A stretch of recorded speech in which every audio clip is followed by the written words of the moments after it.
L'univers intersidéral. Depuis des milliers d'années, l'homme cherche à percer les mystères de son immensité. Télescopes, navettes spatiales, sondes, l'homme a tout tenté. Pourtant, l'univers nous échappe toujours.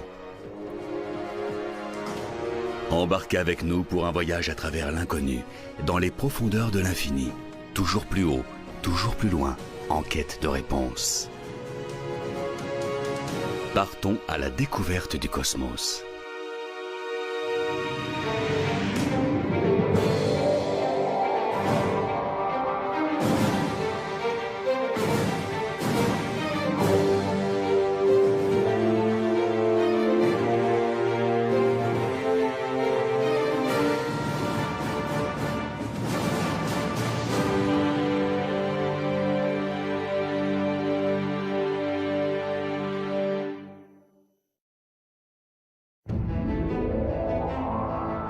À 6 milliards de kilomètres de notre Terre.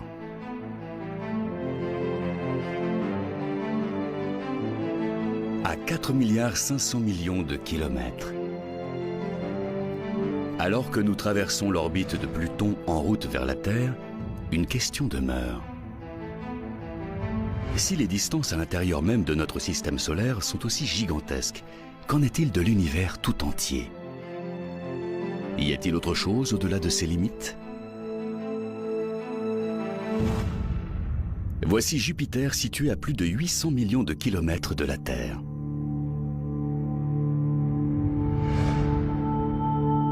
Une ceinture d'astéroïdes se trouvant à plus de 278 millions de kilomètres. Mars, la planète la plus proche de nous. Comme ancrée dans nos âmes, cette soif d'exploration n'a jamais quitté l'homme, cette soif d'aller toujours plus loin, à la découverte des confins de la connaissance et de la compréhension humaine. En 1962, le célèbre discours du président américain Kennedy sur la quête de la Lune incarne parfaitement cette volonté farouche. Well, space is there, and we're going to climb it, and the moon and the planets are there. And new hopes for knowledge and peace are there. And therefore, as we set sail, we ask God's blessing on the most hazardous and dangerous and greatest adventure on which man has ever embarked. 7 ans plus tard, durant l'été 1969, la fusée Saturne V voit le jour. À l'époque, c'est la plus puissante jamais conçue par l'homme. Sa taille équivaut à un immeuble de 36 étages. Elle envoie 3 hommes à la conquête de l'espace, en route vers cette sphère lumineuse qui, depuis toujours, permet à l'homme de mesurer le temps qui passe. La Lune.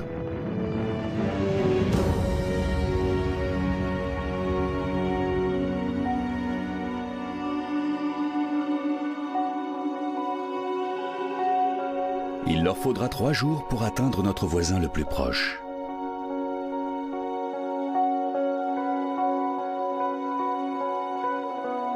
Pendant ce temps-là, sur la Terre, des millions de personnes retiennent leur souffle, à chaque minute qui conduit les 3 astronautes toujours plus loin dans l'espace.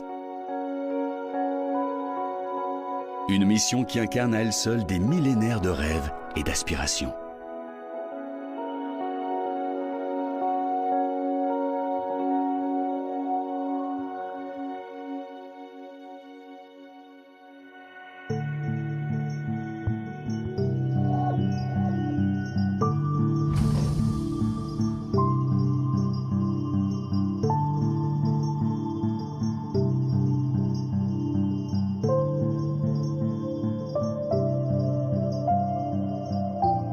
Puis vint ce moment de crainte et de joie mêlée, ce pas de géant pour l'humanité qui changea à jamais notre perception du possible, une source intarissable d'inspiration.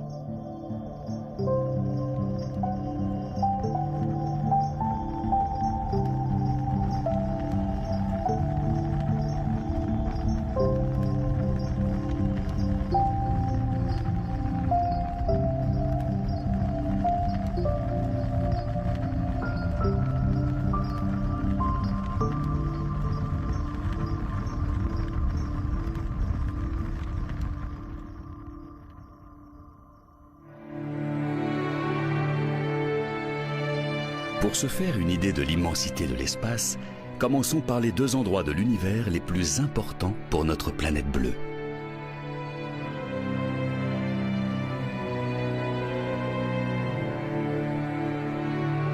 La Lune est le seul satellite naturel de la Terre, et il est de taille. Environ un quart du diamètre de la Terre, ce qui fait d'elle la 5e plus grande lune du système solaire. Elle est si grande et si proche de nous que son influence gravitationnelle est énorme. Elle agit sur les marées et stabilise la Terre. La Lune se trouve à environ 385 000 km de la Terre, mais à l'échelle de l'espace, elles sont comme l'une au-dessus de l'autre. Et si la Lune était une balle de tennis située juste avant la ligne des 3 points d'un terrain de basket,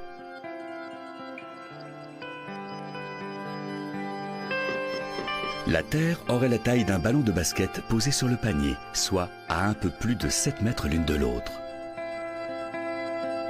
Si loin et pourtant si proche.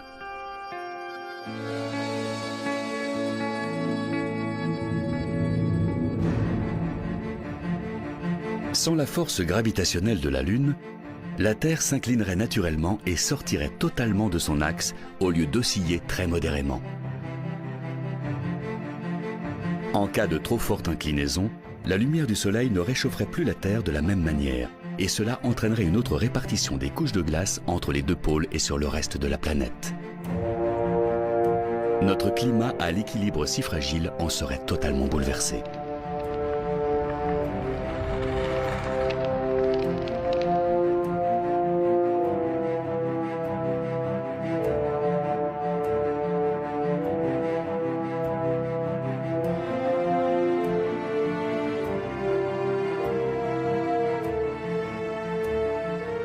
Fort heureusement, la Lune est là pour maintenir la stabilité de notre climat. La Terre, au gré d'une force gravitationnelle ancestrale, continue d'exercer son attraction sur la Lune, qui décrit un cercle à l'infini, telle une bille sur son rail. Sans cela, elle dériverait loin dans l'espace.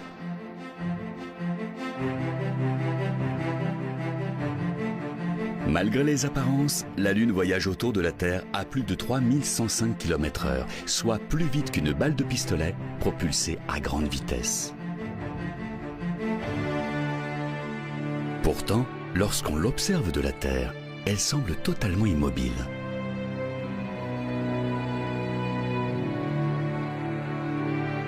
D'ici, la Lune semble baignée dans une mer de tranquillité. Ce sont même tous les objets en orbite autour de notre planète qui donnent cette impression. Mais les apparences sont parfois trompeuses. Lorsqu'on regarde les images d'archives de la Station spatiale internationale ou d'une navette spatiale en orbite à une distance de plus de 400 km de la surface de la Terre, on a du mal à se faire une idée de la vitesse réelle de ces deux engins. En réalité, ils se déplacent à plus de 20 fois la vitesse d'une balle.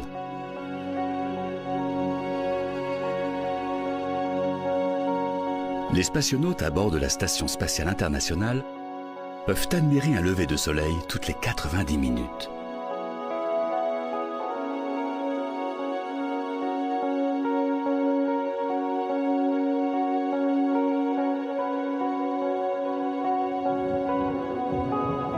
Supposons que la navette se trouve à quelques centimètres de la Terre.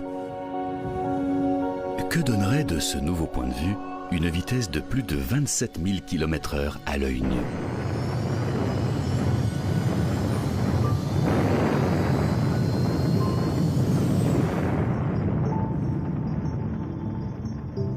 Impossible de la voir arriver.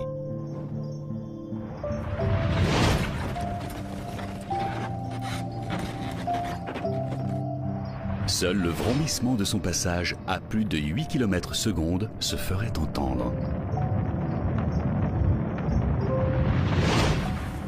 Car avant même d'avoir pu esquisser le moindre mouvement de tête, la navette aurait déjà disparu à l'horizon sans laisser de traces.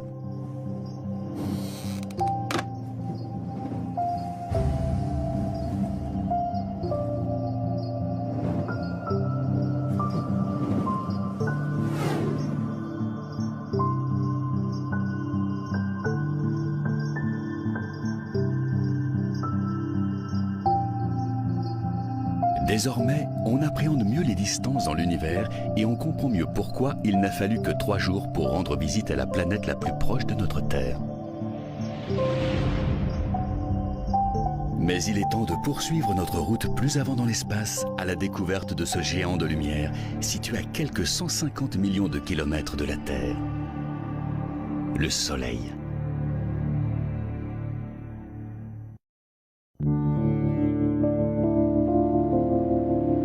Voici la star de notre système solaire. Sans lui, la Terre et la Lune ne seraient qu'amas sombres et glaciales de rochers, dérivant inlassablement dans l'espace.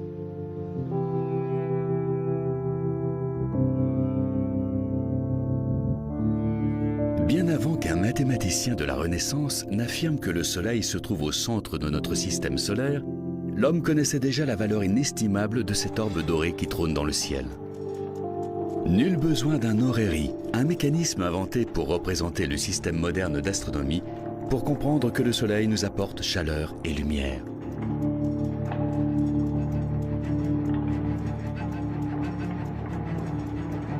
Notre galaxie est constellée d'étoiles, et le Soleil en est la plus importante. Tout du moins pour nous.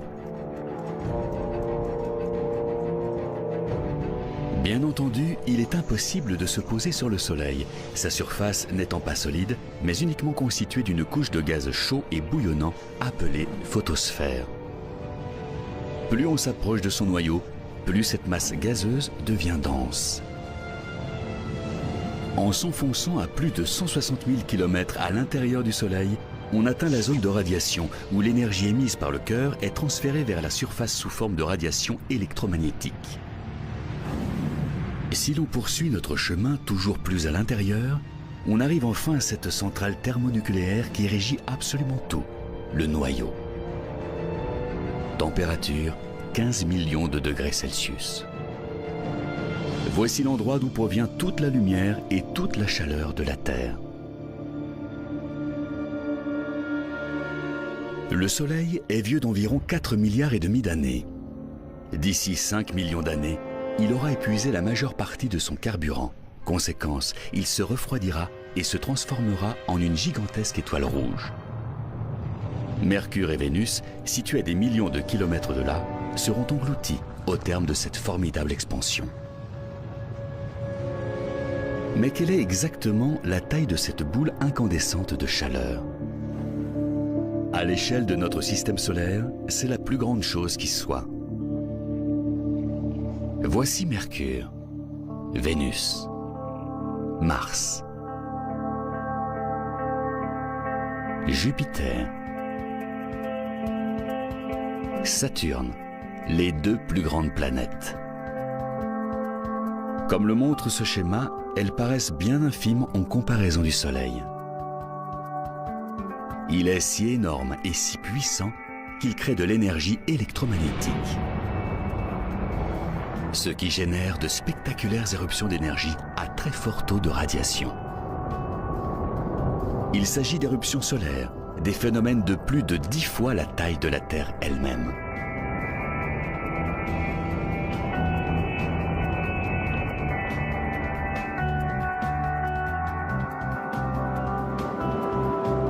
Si vous décidez de faire le tour de la Terre en avion, vous êtes sûr de vous embarquer pour un long voyage.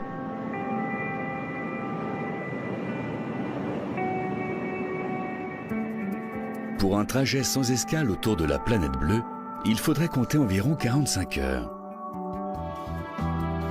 Soit quasiment 2 jours à bord de l'appareil.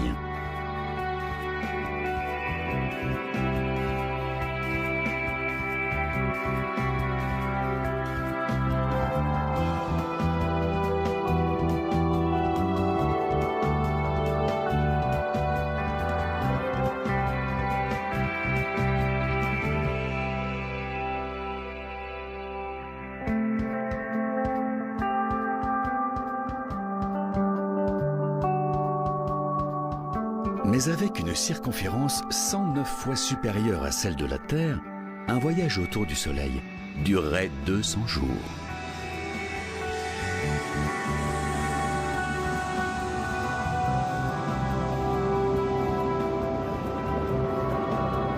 Par les plus chaudes journées d'été, on peut sentir la chaleur du soleil sur notre visage. Pourtant, celui-ci se trouve à 150 millions de kilomètres.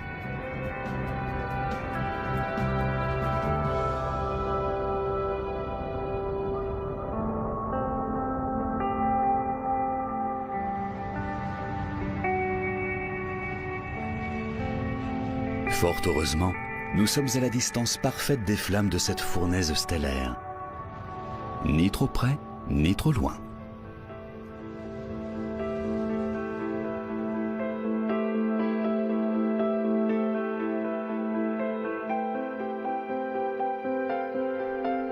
Et si le Soleil s'arrêtait brusquement de briller, il faudrait exactement 8 minutes pour que les répercussions sur Terre soient visibles.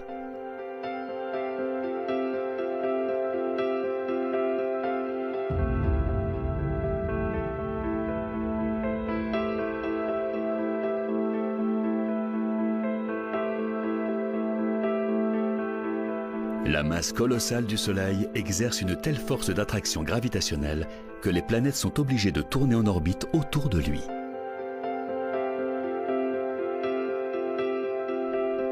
Sur les échelles proposées dans bon nombre de schémas, il est totalement impossible de se rendre compte des distances réelles qui séparent les planètes de l'astre lumineux.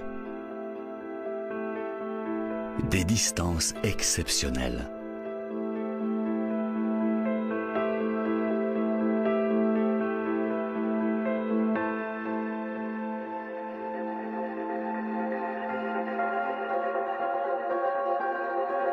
Imaginez que nous décidions d'entreprendre un petit tour des différentes planètes du système solaire à bord d'une fusée Apollo. En partant du Soleil, il faudrait à peu près 60 jours pour atteindre la planète la plus proche. Maintenant, installez-vous confortablement dans vos sièges, car ce n'est que le début du voyage. Prochaine étape, Vénus, 12 jours de plus. Et ce n'est qu'au bout de 5 mois de ce voyage interstellaire que nous atteindrions la Terre. Puis encore 3 mois supplémentaires pour découvrir la planète rouge, Mars. Mais il faudrait attendre 2 ans pour que Jupiter soit enfin visible.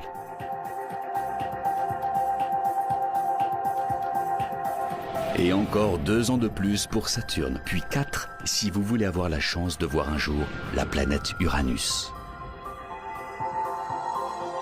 Pour Neptune, deuxième planète la plus éloignée du Soleil, il faudrait encore compter 13 années supplémentaires. Et enfin 18 ans de plus pour atteindre notre destination finale, Pluton, situé à plus de 6,5 milliards de kilomètres du Soleil. Comme vous l'avez compris, notre système solaire est immense. Pourtant, ce n'est qu'un vulgaire grain de sable au milieu de la galaxie. Cet astre si flamboyant qui domine notre système solaire se perd littéralement parmi les milliards d'étoiles qui composent la Voie lactée. Mais alors, jusqu'où le plus rapide des vaisseaux spatiaux jamais conçus par l'homme a-t-il été capable de nous emmener ?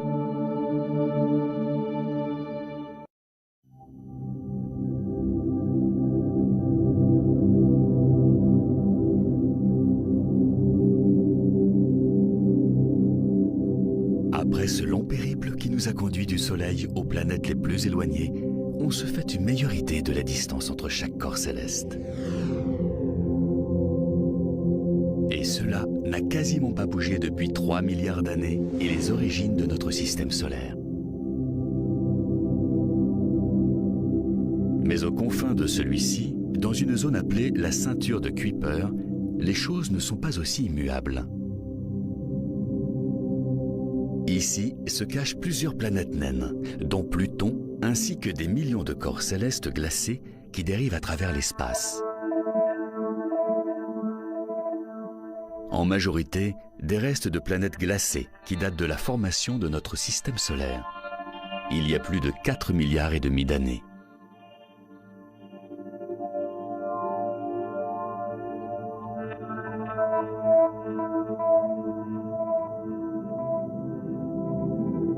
Ce sont des corps qui restent stationnaires, en orbite autour des planètes du système solaire.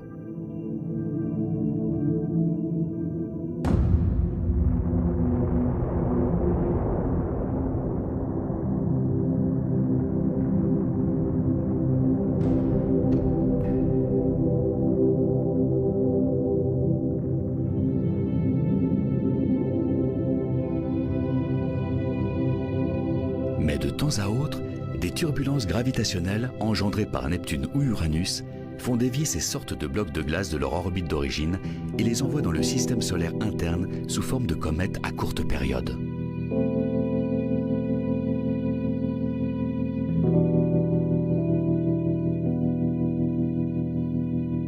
La plupart d'entre elles ne durent que quelques années, puis finissent par exploser à mesure qu'elles s'approchent de la chaleur du Soleil.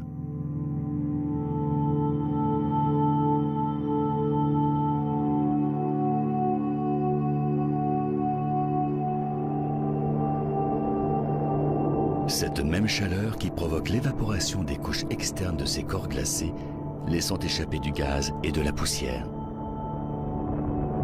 Les vents solaires transforment toutes ces particules en une longue queue qui pointe à l'opposé du Soleil.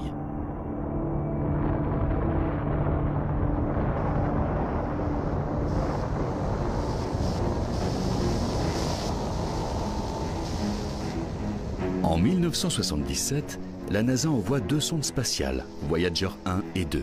Elles filent à travers l'espace à une vitesse de 56 000 km/h. Soit 2 fois la vitesse d'une navette spatiale en orbite.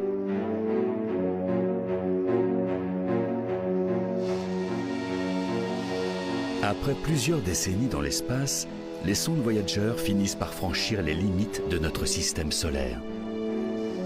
Elles dépassent la ceinture de Kuiper et en 2010, elles atteignent l'espace interstellaire. Leur mission, explorer les limites de l'influence magnétique solaire.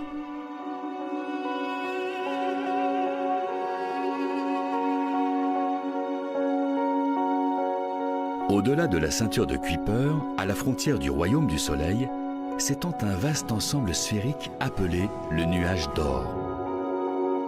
Sa limite externe se situe à 750 milliards de kilomètres du Soleil. Voici la structure glacée qui enveloppe notre système solaire, l'endroit même où les comètes aux orbites plus longues tirent leurs origines.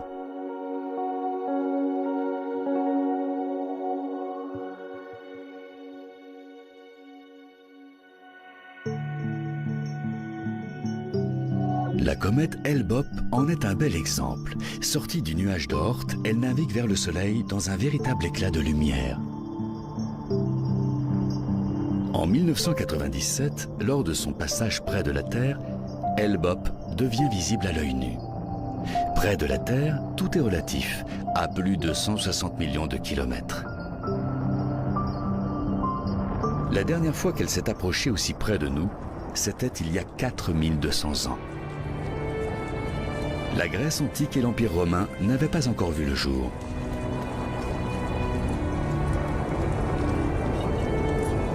Hale-Bopp a depuis repris son chemin vers le nuage d'Oort.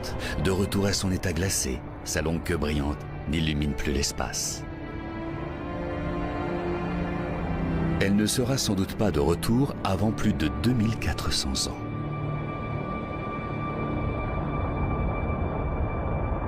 Combien de ces restes glacés de planètes, plus communément appelées comètes à longue période, flottent dans le nuage d'Oort?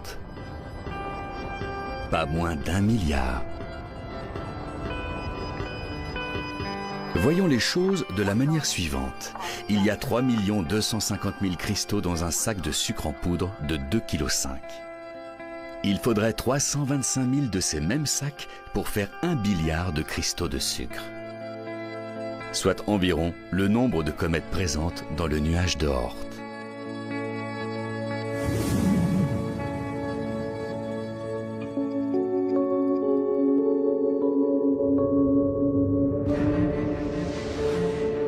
Le nuage d'Oort est si vaste qu'il s'étend sans doute jusqu'à 1/3 de la distance qui nous sépare de Proxima du Centaure, l'étoile la plus proche de nous après le Soleil.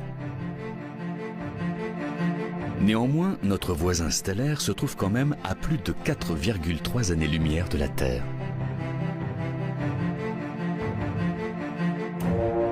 Pour atteindre ne serait-ce que le début du nuage d'Oort, il faudrait que les sondes Voyager poursuivent leur chemin pendant 1500 ans. Et 80 000 de plus pour Proxima du Centaure. Soit 2 fois le temps qui sépare l'homme préhistorique du XXIe siècle.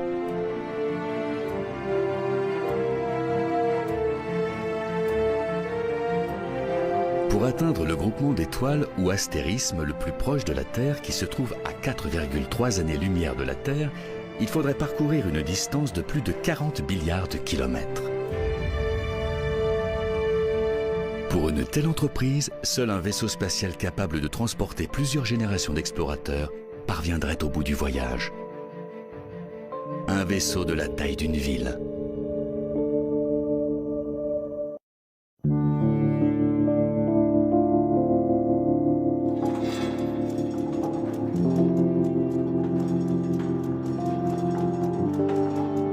Comme l'histoire l'a montré, la théorie d'un système héliocentrique où les planètes tournent autour du Soleil n'était pas particulièrement bien vue pendant la Renaissance. En 1592, il y a un peu plus de 500 ans, Giordano Bruno, un philosophe italien, se risque à déclarer que le Soleil n'est pas la seule étoile de notre galaxie. Un terrible blasphème aux yeux du Vatican. Après des années de procès, l'Inquisition le reconnaît coupable d'hérésie et d'athéisme. Son unique péché, avoir osé penser que l'univers était infini. Que les étoiles n'étaient pas toutes à distance égale de la Terre et que la théorie de l'héliocentrisme s'appliquait à chacune d'entre elles. Bruno paiera ses idées de sa vie. En l'année 1600, il est brûlé vif.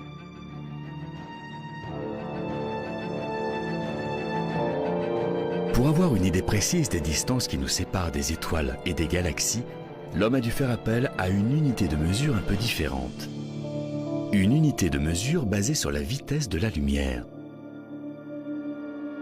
La lumière voyage à une vitesse approximative de 300 millions de mètres par seconde.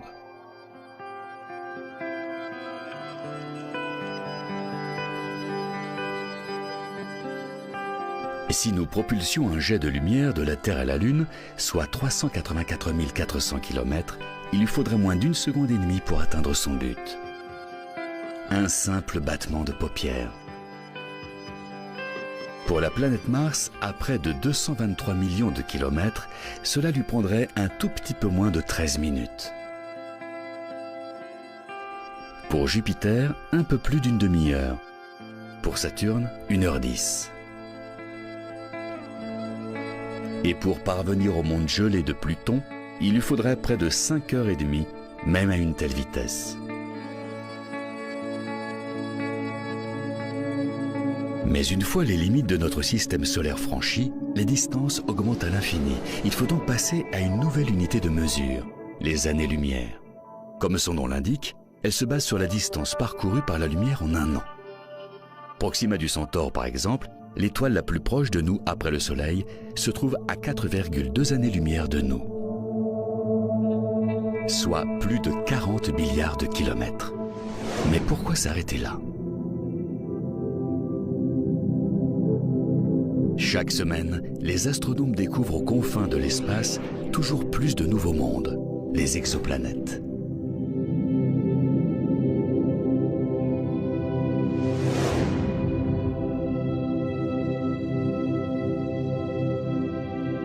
À 20 années-lumière de la Terre, dans la constellation de la Balance, se trouve une petite étoile ou naine rouge du nom de Gliese 581.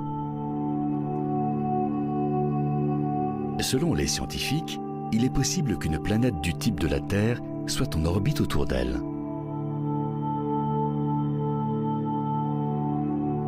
Et si son atmosphère le permet, l'homme pourrait parfaitement y vivre.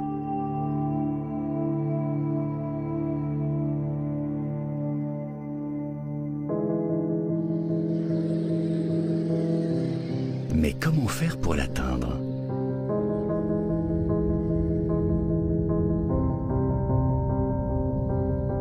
Il faudrait fabriquer un vaisseau capable de naviguer dans l'espace à 10% de la vitesse de la lumière.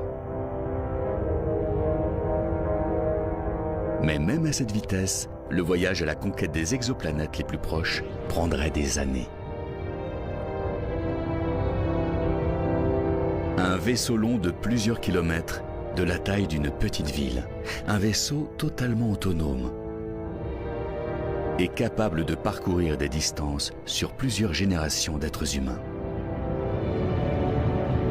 Un vaisseau qui pourrait héberger des milliers de membres d'équipage, leurs enfants, petits-enfants et arrière-petits-enfants, pour un voyage de plus de 200 ans.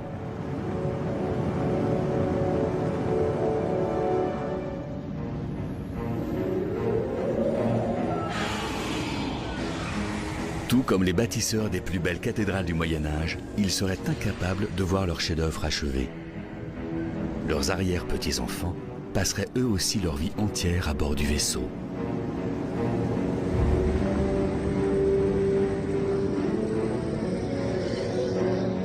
Mais eux non plus ne verraient jamais Gliese 581.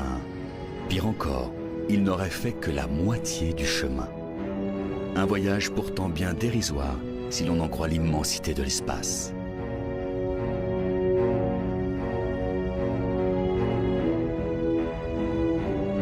L'ensemble du système solaire s'étend sur plus de 5000 années-lumière et ce n'est qu'une infime partie de notre galaxie.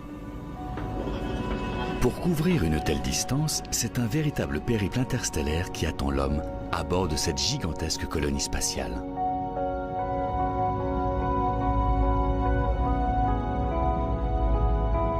Un voyage sans retour pour nos nobles explorateurs, mais un voyage pour l'avenir de l'humanité, porteur des générations de demain.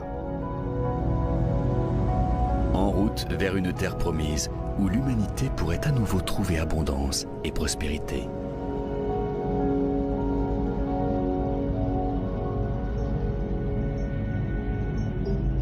Un voyage à la conquête de l'espace infini, à des vitesses difficilement imaginables pour le commun des mortels. Sa destination finale?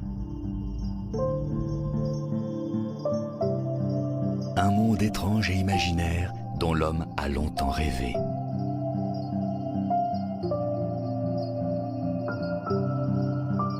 Un voyage qui semblerait une éternité et qui pourtant ne représenterait qu'une fraction de la Voie lactée.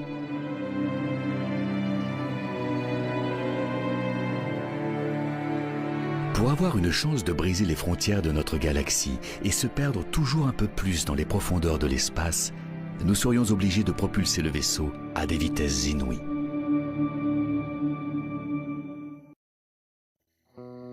Petit à petit, nous prenons davantage conscience de l'immensité de notre galaxie, la Voie lactée. Lors des nuits les plus claires, il est parfois possible de l'apercevoir. Cet îlot de forme ovale tire son nom de cette bande à peine visible de lumière blanche qui s'étend à travers le ciel. Les points lumineux qui ressemblent à des étoiles sont en fait des groupements d'étoiles. De millions d'étoiles. C'est ici que se trouve le centre de la galaxie, sa partie la plus brillante. Comme nous sommes à l'intérieur, il est impossible d'en voir sa totalité. La Voie lactée est tout autour de nous. Dès lors, qui peut blâmer nos ancêtres d'avoir cru que la Terre était au centre de la galaxie? Le Soleil se lève chaque matin et se couche chaque soir, nous offrant par là même un spectacle nocturne du paradis céleste. Et pourtant, lorsqu'il ne brille pas de mille feux dans le décor bleu-azur d'un ciel sans nuages, le Soleil reprend sa place dans l'obscurité du ciel, parmi les centaines de milliards d'étoiles qui peuplent la Voie lactée.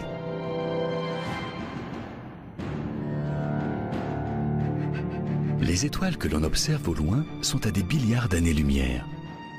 Une notion de lointain toute relative. Car de l'autre côté de la galaxie, c'est notre Soleil qui apparaît comme une étoile au lointain. Pour avoir ne serait-ce qu'une chance de percevoir la Voie lactée de la sorte, il faudrait être à des millions d'années-lumière.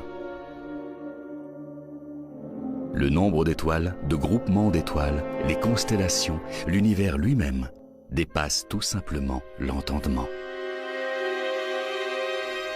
Comment faire pour replacer la Terre, le Soleil ou même le système solaire dans ce gigantesque tableau? C'est tout bonnement impossible. La Voie lactée est épaisse d'1 millier d'années-lumière, son diamètre de plus de 100 000. Alors, comment se faire une idée plus terrestre d'un tel espace? Il suffit de faire la conversion. 1000 années-lumière correspondent en gros à 964 trillions de kilomètres. Est-ce plus clair pour autant? Envisageons cela d'une autre manière. Imaginons que vous ayez devant vous un crayon et une longue bande de papier, et que vous ayez le temps d'y inscrire 964 trillions de caractères. Par exemple, les 11 symboles des planètes de notre système solaire s'enchiront.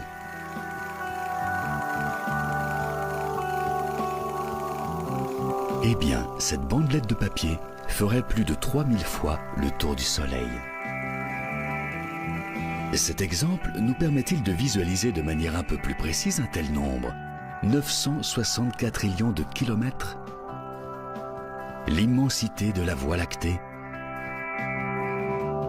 Rien n'est moins sûr.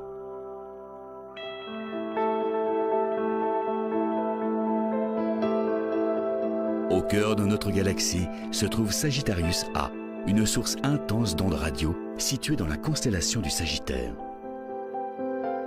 Elle héberge l'un des phénomènes les plus intenses et mystérieux de l'univers. Un trou noir supermassif, un phénomène d'une rare violence. Ici, la gravité est si forte que même la lumière ne peut y échapper.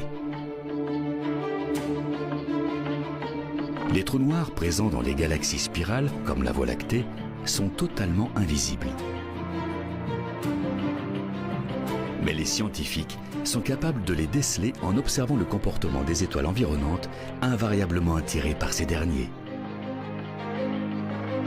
Juste avant de se faire engloutir, elles émettent d'énormes quantités de radiation.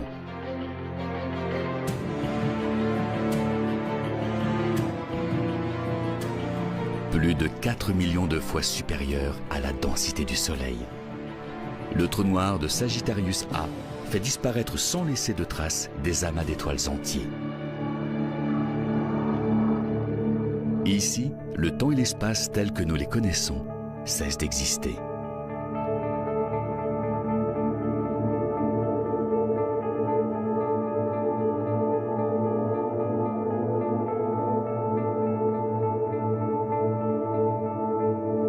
Malgré l'immensité de la Voie lactée, les scientifiques pensent que notre galaxie n'est qu'une spirale ordinaire perdue dans un petit coin d'univers.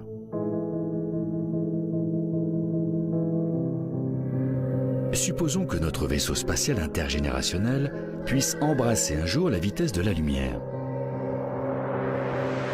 Il faudrait tout de même 2 500 000 années terrestres pour atteindre Andromède, la galaxie la plus proche de nous.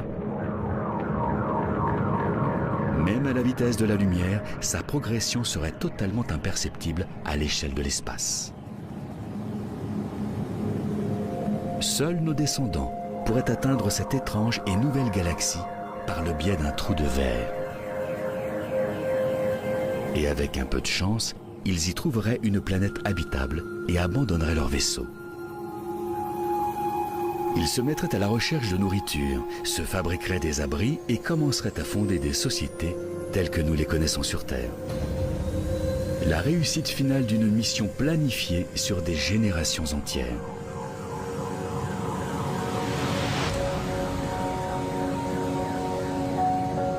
Imaginez-vous débarquer dans ce nouveau monde, une planète aux conditions similaires à celles de la Terre, mais qui abrite peut-être des formes de vie inconnues. Une planète où l'évolution aurait pris un chemin différent. Pour l'instant, ce n'est bien sûr qu'un rêve. Mais il n'y a pas si longtemps, c'est aussi ce qu'on disait de la Lune.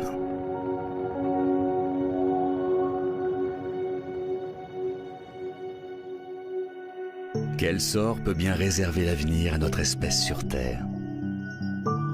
Ce voyage interstellaire à la découverte d'une nouvelle planète sera-t-il un jour nécessaire? Un voyage au-delà de nos certitudes. L'espace est immense, certes, mais que se cache-t-il au-delà de ce que nous voyons déjà, et jusqu'où? Intéressons-nous maintenant aux véritables confins de l'espace, là où aucun vaisseau ne pourra jamais aller. Mais aussi à l'époque où tout a commencé, à la formation de l'univers.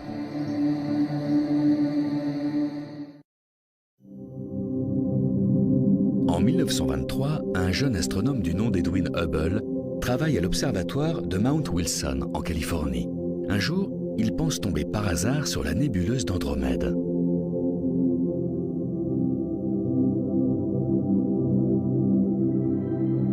Il prend alors une série de clichés en noir et blanc qui vont très vite entrer dans l'histoire.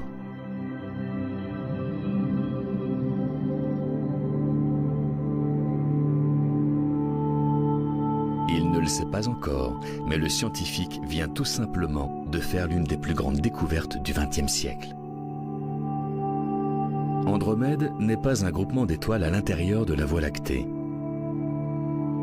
Edwin Hubble vient de mettre au jour une nouvelle galaxie.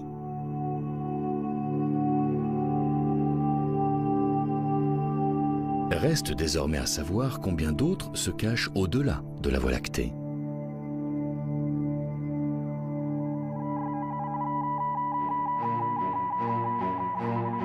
En 1990, la NASA procède au lancement d'un télescope orbital ultra puissant baptisé en l'honneur d'Edwin Hubble. Son objectif, observer l'espace dans ses plus lointains recoins. De la taille d'un quart, Hubble navigue en dehors de la distorsion atmosphérique de la Terre.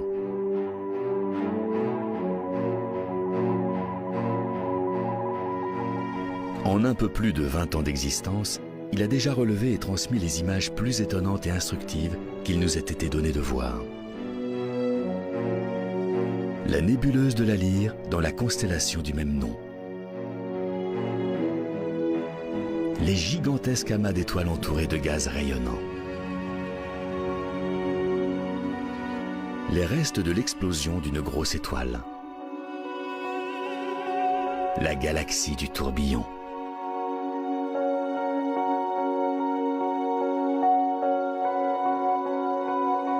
Les piliers de la création, véritable colonne de poussière interstellaire.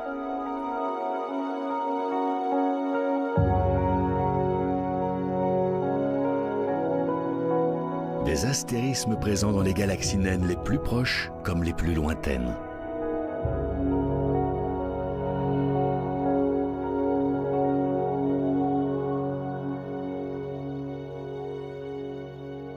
La nébuleuse de la Carène.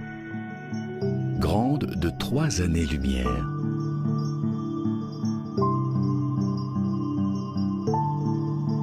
Les galaxies spirales à 30 millions d'années-lumière de la Terre.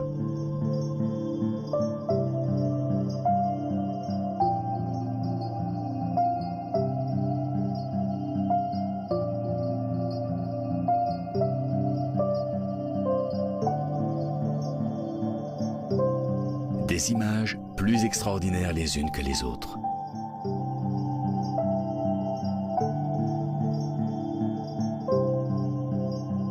Mais il y a une image prise par Hubble sur une période de 4 mois pendant l'année 2003 qui représente une avancée capitale, au même titre que la découverte par Edwin Hubble en 1923 de la galaxie d'Andromède. À première vue, on ne dirait rien de plus que des étoiles dans la nuit. Mais en observant de plus près, on décèle plus de 10 000 corps célestes. Pas d'étoiles, ni de système solaire ou même de groupement d'étoiles. Pratiquement chacune de ces minuscules boules de lumière sont des galaxies.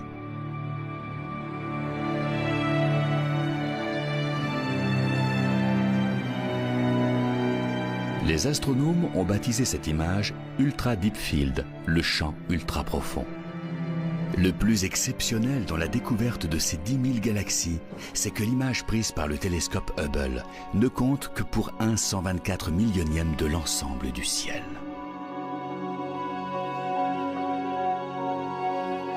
Pour capturer une telle image, les astronomes ont pointé le télescope vers le sud et une infime parcelle de ciel, totalement noire et apparemment vierge. Puis, ils ont attendu. Ils n'avaient aucune idée de ce que leur révélerait cette pénombre.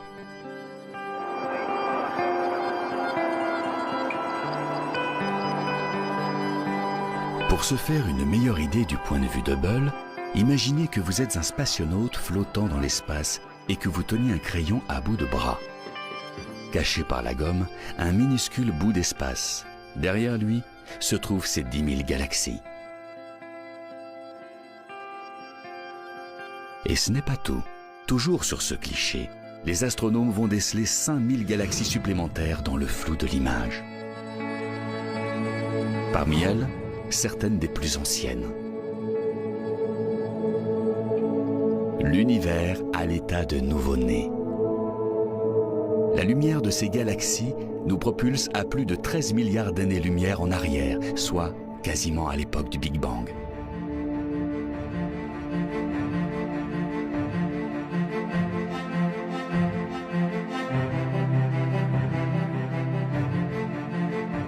Mais combien de galaxies a-t-on pu recenser exactement? Jusqu'à la découverte d'Edwin Hubble, les astronomes penchaient pour une galaxie unique, la Voie lactée. Aujourd'hui, la NASA estime qu'il en existe des centaines de milliards, dissimulés dans les profondeurs de l'espace. Connaîtra-t-on un jour les limites de l'univers? Et si oui, que se cache-t-il au-delà de celui-ci?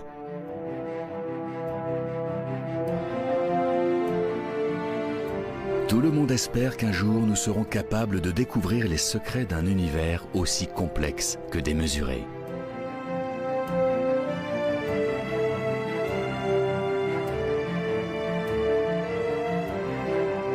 Sa taille dépasse sans doute notre imagination. Nous étanchons peu à peu cette soif d'exploration. Nous approchons petit à petit de l'ultime connaissance, pour un jour peut-être percer définitivement les mystères de l'univers.